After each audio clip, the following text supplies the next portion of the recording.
இடாகினி. இது ஒரு திகில் கதை. அது ஒரு புறநகர் ஹைவே. நெடுந்தொலைவு வரை கட்டிடங்களே இல்லாத பொட்டல் காட்டிற்கிடையே அந்த பரபரப்பான ஹைவே நீண்டிருந்தது.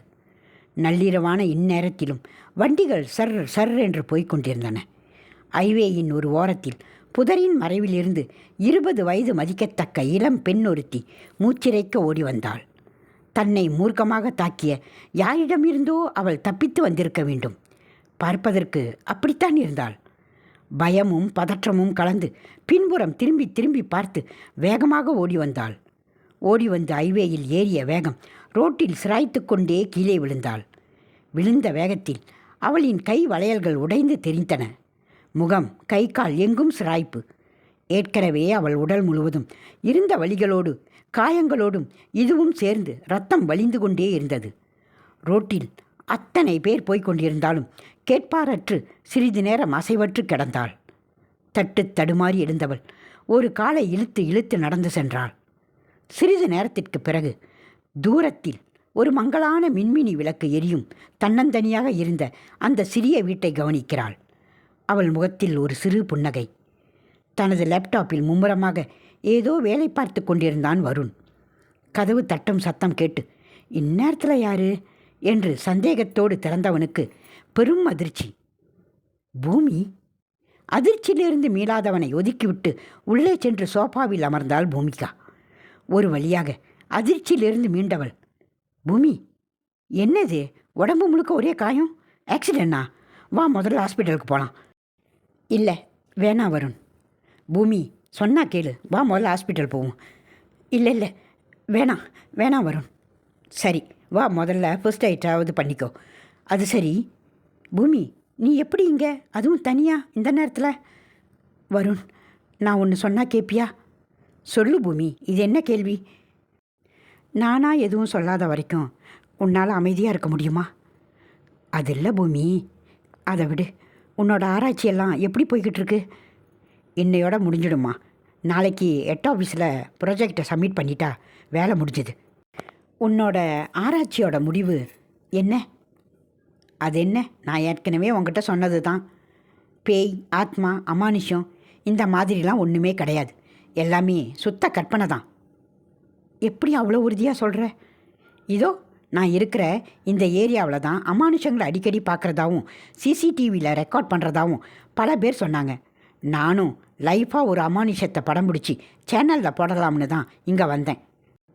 ஆனால் பாரு, எவ்வளோ ஸ்கிரிப்ட் கிட்ஸ் இருக்குன்னு. இது ஒரு கோஸ்ட் டிடெக்டர். இதில் இப்போது சிக்னலில் காட்டுது பாரு. ஆனால் இப்போ இங்கே கோஸ்ட் எதுவுமே இல்லை. நீயும் நானும் தான் இருக்கும். எல்லாமே வியாபாரம் பூமி. ஆனால் யூஎஸில் இருக்குன்னு, பாரசைக்காலஜியில் தனி பிரிவெல்லாம் இருக்குன்னு சொன்னாங்களே. அதான் சொன்னேனே, எல்லாம் வியாபாரம்னு. அவள் மர்மமாக சிரித்தாள். ஏன் அப்படி சிரிக்கிற? இல்லை, ஒன்றும் இல்லை. நீ நம்பலைன்னு நினைக்கிறேன்.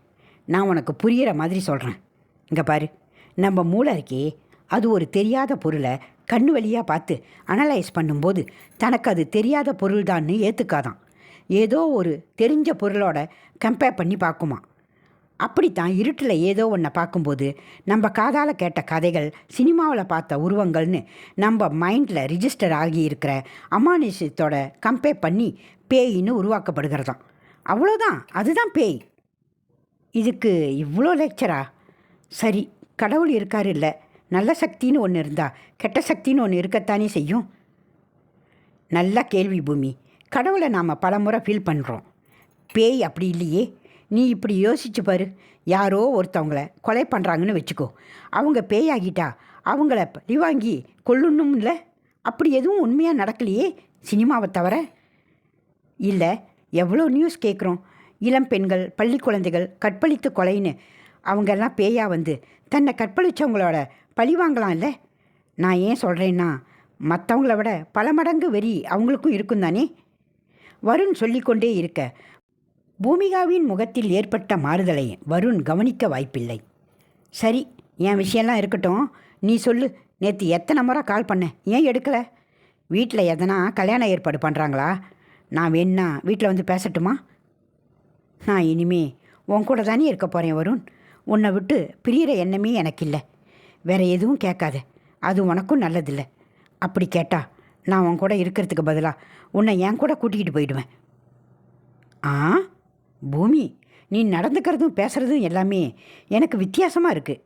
சரி, ரொம்ப டயர்டாக இருக்க, போய் ஃப்ரெஷ்ஷாக போய்கிட்டு வந்து தூங்கு. வேண்டாம் வருண், காலையில் பார்த்துக்கிறேன். இப்படியேவா தூங்க போறியா? சரி பரவாயில்ல, அழுக்காக இருந்தாலும் நீ ரொம்ப அழகாத்தான் இருக்க. அழகா? விகாரமாக வாய் விட்டு சிரித்தாள். சிரித்து கொண்டே அறைக்குள் சென்று விட்டாள். வருண் அவளை கண்ணிமைக்காமல் பார்த்துவிட்டு லேப்டாப்பில் தன் வேலையை தொடர்ந்தான். அப்படியே தூங்கியும் போனான். காலை வருண் மெல்ல தூக்கத்திலிருந்து எழுந்து சோம்பல் முறித்தவாறே வெளியில் வந்தான். வெளியில் போடப்பட்டிருந்த நியூஸ் பேப்பரை எடுத்து வந்து மேஜை மீது வைக்கும் அவன் ஃபோன் அலறியது. அழைப்பில் ராகவ். ஹலோ, சொல்லு மச்சான், என்ன காலையிலே ஃபோன் போட்டிருக்க? மச்சி, எதுவும் பேசாத. எப்போ ட்ரீட் வைக்கிற, எங்கே வைக்கிற? ட்ரீட்டா? எதுக்குடா? டேய் மச்சி, உன் வீடியோ தான் இன்றைக்கி ட்ரெண்டே நம்ம சேனலில். டிஆர்பியில் நம்பர் 1க்கு கொண்டு வந்துடுச்சு.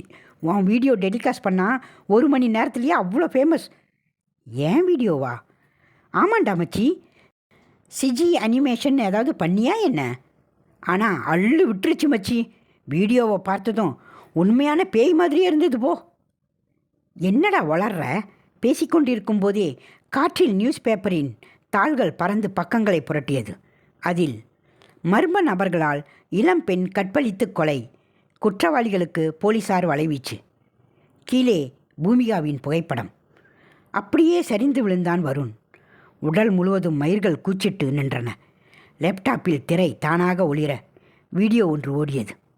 பூமிகா அகோரமான தோற்றத்தில் அந்தரத்தில் மிதந்து கொண்டிருந்தாள். அவள் முடிகள் விரிந்து தொங்கிக் கொண்டிருந்தது. சுற்றிலும் 4 பேர் விழிகள் பிதுங்கி குடல்கள் தொங்கிய நிலையில் படுத்த நிலையில் அந்தரத்தில் தொங்கிக் கொண்டிருந்தனர். இடாகினி வந்துவிட்டேன் என்ற வாசகத்தோடு அணைந்த லேப்டாப் திரையில் தெரிந்த அவன் முகத்துக்கு பின்னால் தெரிந்தாள் பூமிகா.